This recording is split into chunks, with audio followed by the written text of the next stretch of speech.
오늘 함께 묵상할 말씀은 여호수아 20장 1절로 9절 말씀입니다. 1절 여호와께서 여호수아에게 말씀하여 이르시되 이스라엘 자손에게 말하여 이르기를 내가 모세를 통하여 너희에게 말한 도피성들을 너희를 위해 정하여 부지 중에 실수로 사람을 죽인 자를 그리로 도망하게 하라. 이는 너희를 위해 피의 보복자를 피할 곳이니라. 이 성읍들 중의 하나에 도피하는 자는 그 성읍에 들어가는 문 어귀에 서서 그 성읍의 장로들의 귀에 자기의 사건을 말할 것이요 그들은 그를 성읍에 받아들여 한 곳을 주어 자기들 중에 거주하게 하고 피의 보복자가 그의 뒤를 따라온다 할지라도 그들은 그 살인자를 그의 손에 내주지 말지니 이는 본래 미워함이 없이 부지 중에 그의 이웃을 죽였음이라.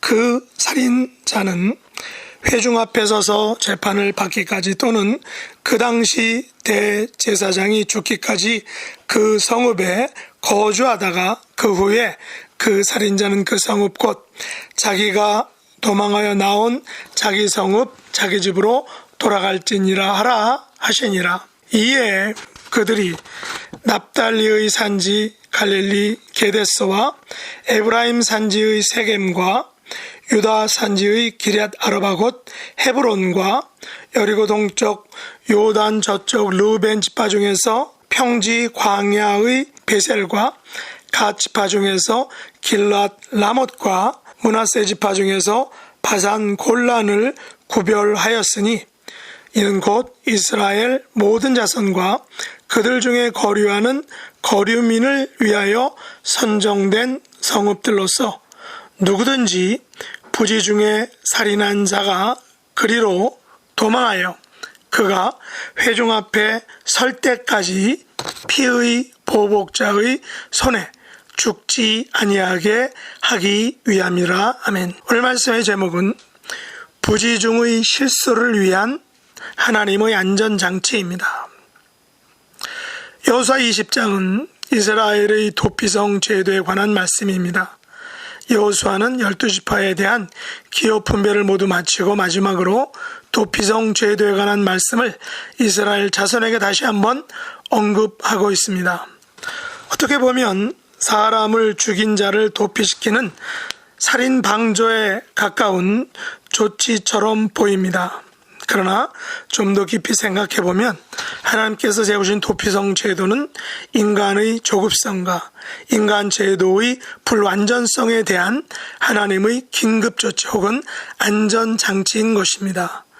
만일 많은 경우에 사람을 죽이는 살인 행위는 고의로 인한 것이라기보다는 인간 감정의 욱하는 성격으로 인한 순간적인 실수 내지 부지 중의 행위일 경우가 많습니다. 물론 사람을 죽인 행위 자체는 매우 엄중하고 무거운 범죄임에는 분명합니다. 그러나 구약의 보복법은 다른 해가 있으면 갚되 생명은 생명으로 눈은 눈으로 이는 이로 손은 손으로 발은 발로 데운 것은 데움으로 상하게 한 것은 상함으로 때린 것은 때림으로 갚을지니라 라고 말하고 있습니다. 그렇다면 이 법에 근거하여 살인의 피해자는 아무런 주저함 없이 살인자에 대해서 동일한 보복법으로 실행할 수 있다라는 것입니다. 그렇게 된다면 또 다른 피해자가 발생할 것이 분명할 것입니다. 하나님께서는 이것을 방지하고자 동일 보복법의 보완책으로 도피성 제도를 마련한 것이라고 볼 수 있습니다. 도피성 제도는 부지 중에 실수로 사람을 죽인 자를 그리로 도망하게 하여 피의 보복자를 일단 피하게 하는 것입니다. 12지파의 도피성을 지정하여 도피성이 있는 성읍으로 피하여 그 성읍에 들어가 문어귀에 서서 그 성읍의 장로들의 귀에 자기의 사건을 말합니다. 장로들은 그를 성읍에 받아들여 한 곳을 주어 거주하게 합니다. 만일 피의 보복자가 그를 뒤따라와도 살인자를 보복자의 손에 내어주지 않는 것입니다. 왜냐하면 살인자가 본래 미워함이 없이 부지중에 그의 이웃을 죽였기 때문입니다. 물론 어떤 사람들은 고의적으로 살인을 저지르고 이 도피성 제도를 악용할 가능성이 있습니다. 그러므로 그 살인자는 회중 앞에 서서 재판을 받기까지 또는 그 당시 대제사장이 죽기까지 그 성읍에 거주하다가 그 후에 살인자는 자기가 도망하여 온 성읍 자기 집으로 돌아갈 수 있게 되는 것입니다. 그렇다면 도피성 제도는 부지중에 살인한 자가 보복자에게 즉시 그 현장에서 혹은 그 이후에 추격전을 통하여 아무런 재판이나 증거 없이 보복을 당하는 것을 피하기 위하여 마련한 재판 중심주의 내지 증거 우선주의 법적인 제도라고 볼 수 있습니다. 도피성 제도는 결코 살인자가 그 죄를 피하게 하는 살인 처벌을 막는 단순 살인 방조법이 아니다. 단순 살인 도피법이 아니다라는 것입니다. 살인자에게 정당한 재판의 기회를 제공하려는 법적인 안전장치라고 볼 수 있습니다. 그래서 9절에 보면 도피성 제도를 세워 도피성을 지정하여 구별하는 이유는 이스라엘 모든 자손과 그들 중에 거류하는 거류민을 위하여 선정된 성읍들로서 누구든지 부지중에 살인한 자가 그리도 도망하여 그가 회중 앞에 설 때까지, 다시 말해 정당한 재판을 받기까지, 합당한 재판을 받기까지 피의 보복자의 손에 죽지 아니하게 하기 위함이다라는 것입니다. 그런 의미에서 이것은 하나님의 안전장치, 부지중에 실수로 사람을 죽인 살인자에 대한 법적인 구제책이라고 볼 수 있습니다.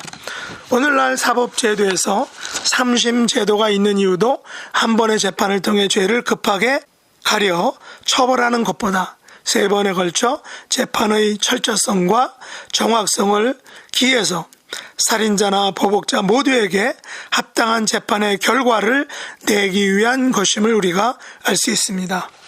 살인자는 도피성 제도를 통하여 자신의 살인 행위를 반성하고 방어할 수 있을 것입니다. 혹은 그 행위에 대한 법적인 책임을 져야 하는 과정과 절차를 밟게 될 것입니다. 구약의 보복법은 눈에는 눈, 이에는 이로 즉결 처분할 수 있지만 고의가 아닌 실수로 살인을 저지를 사람에게 여러 기회를 제공하여 재판의 공정성을 귀하기 위한 하나님의 안전장치, 이것이 바로 도피성 제도인 것입니다.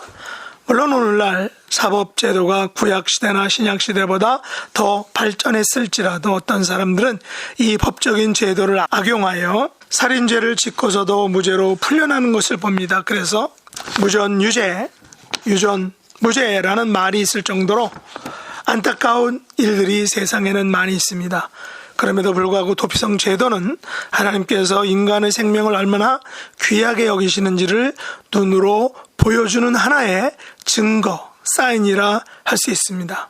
살인자에 대한 무차별적인 보복이 능사가 아니라 실수로 인한 살인에 대해서도 재판의 기회를 주므로 반성과 성찰의 기회를 주므로 생명의 소중함을 일깨워 주려는 의도에서 만드신 하나님의 법적인 안전장치라는 사실입니다. 그럼 오늘날 우리는 모든 인간 관계 속에서 타인에 대한 배려와 함께 화나고 성나는 일에 대해서 욱하는 성격을 성령의 도우심으로 통제할 수 있는 정서적, 신앙적 평안의 상태를 유지할 수 있도록 늘 깨어 기도하며 또 하나님의 음성을 듣는 성도가 되어야 할 것입니다. 이런 성도가 되는 저와 여러분 될 수 있기를 예수님의 이름으로 축복합니다. 기도하겠습니다. 하나님 아버지, 저희들은 본성이 악하여 쉽게 성내고 죄를 지을 때가 많습니다. 하나님께서는 도피성 제도를 통하여 이 같은 저희들의 연약함의 안전장치로 도피성 제도를 마련해 주심을 감사합니다. 오늘날 저희들은 삶 속에서 쉽게 화내고 욱하고 남을 정죄합니다. 하나님께서 저희들을 용납해 주셨듯이 예수님께서 십자가에서 저희들을 받아주셨듯이 저희들도 이웃을 용납하고 이해하고 용서하는 마음의 소유자가 되기를 원합니다. 저희들의 힘으로는 불가능하오니 성령님께서 도와주시고 말씀과 찬양과 기도를 통하여 매일 능력과 권세로 채워지는 복된 삶이 되게 하여 주시옵소서. 예수님의 이름으로 간절히 기도드리옵나이다. 아멘. 하늘에 계신 우리 아버지여, 이름이 거룩히 여김을 받으시오며 나라에 임하옵시며 뜻이 하늘에서 이룬 것 같이 땅에서도 이루어지이다. 오늘날 우리에게 일용할 양식을 주옵시고 우리가 우리에게 죄 지은 자를 사하여 준 것 같이 우리 죄를 사하여 주옵시고 우리를 시험에 들게 하지 마옵시고 다만 악에서 구하옵소서. 대개 나라와 권세와 영광이 아버지께 영원히 싸움나이다. 아멘.